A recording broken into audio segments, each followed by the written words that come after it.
যারা চেয়েছে এই আওয়ামী দুঃশাসন আরও কিছুদিন চলুক, মানুষের প্রতি গুম হত্যা এগুলো চলুক, কিন্তু বৈষম্য বিরোধী ছাত্র জনতা সেটা মানেনি। তাই তাদের যারা প্রতিরোধ করেছে এবং এই দেশকে পুনরায় স্বাধীন করতে যারা বাধা দিয়েছে, এরা এই 5ই আগস্টের থেকে তারাই হচ্ছে এই 24-এর রাজাকার, আমি এটা মনে করি।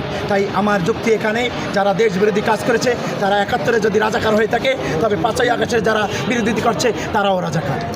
আরেকটি জিনিস আপনার কাছে জানতে চাচ্ছি, আসলে এদের বিচার জামাত ইসলামের আমির সাহেব বলছে যে ক্ষমা দৃষ্টিতে দেখা উচিত। যারা স্বজনহারা, বাংলাদেশ সরকারের ভোটারবিহীন সরকার বলতো সবসময় যে স্বজনহারা সে বোঝে, তার স্বজন হারাইছে সে প্রতিশোধ নেছে। আসলে যারা স্বজনহারা তাদের আসলে প্রতিশোধের জন্য কি বুকটা কি দাও করছে? আসলে জামাতের আমির সম্মানিত আমির যে কথা বলছে সেটা তার ব্যক্তিগত মতামত থেকে তিনি বলেছে, যেহেতু বর্তমানে দেশে যে একটা দেখছেন আপনার 17 বা 16 বছর পর এই দেশ অন্তর্বর্তী সরকারের কাছে হস্তান্তর হয়েছে, তাই যাতে দেশে কোনো অস্থিরতা সৃষ্টি না হয়, কোনো সন্ত্রাস না হয়, তিনি এর জন্য নেতাকর্মীদের শান্ত রাখার জন্য আমার মনে হয় এই ধরনের বক্তব্য তিনি উপস্থাপন করেছেন। আসলে যারা 5ই আগস্টের আগ থেকে এই 17 বছর গুন্ডামি বদমাশি সন্ত্রাস করেছে তাদেরকে আইনের মাধ্যমে বিচারে এনে তাদের বিচার করা হোক, কিন্তু ব্যক্তিগতভাবে আইন কেউ হাতে নিয়ে কাউকে খুন খারাপি করা আমার মতেও আমি এটা পছন্দ করি না, আমার সংগঠনও পছন্দ করে না। আমার মনে হয় যে এই আমাদের আমির সাহেব সেটাই ভেবে সেই কথা উপস্থাপন করেছে।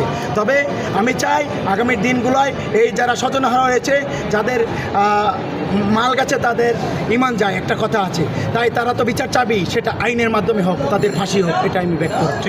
বাংলাদেশের কিছু মুখোশধারী লোক আনাচে কানাচে বিভিন্ন ব্যানারের নামে বাড়ি লুটপাট লুটতরাজ করে। আসলে আপনি একটি সংগঠনে আছেন, আপনার মন্তব্য কী? আমার মন্তব্য, যারা লুটতরাজ করে, যারা সন্ত্রাস করে, এরা কোনো দলের হতে পারে না, এরা সবসময় সুবিধাভোগী। যে দলে যাও, যে কোনো সময় যারা সুযোগ পাবে সে সময় তারা এই সুযোগ ব্যবহার করবে। আপনি জানেন সাপ কখনো কামড় দেয় না, যখন তাকে আঘাত করতে যায় তখনই সে কামড় দেয়, কিন্তু এই লোকগুলো সাপের চেয়ে ভয়ঙ্কর, কারণ তারা চায় যে এই সুযোগ পাইছে, এই সুযোগে যদি তারা অর্থ উপার্জন করে রাখতে পারে তবে তাদের ভবিষ্যৎ ভালো চলবে। তবে এদের আইনের আওতায় এনে বিচার করা অতি জরুরি, এবং ভবিষ্যতে যে সরকার আসবে সে সরকারও এদের বিচার করবে, আমি এই আশাবাদ ব্যক্ত রাখি। সাধারণ মানুষের কাছে আপনাদের সংগঠনের তরফ থেকে মেসেজ কি?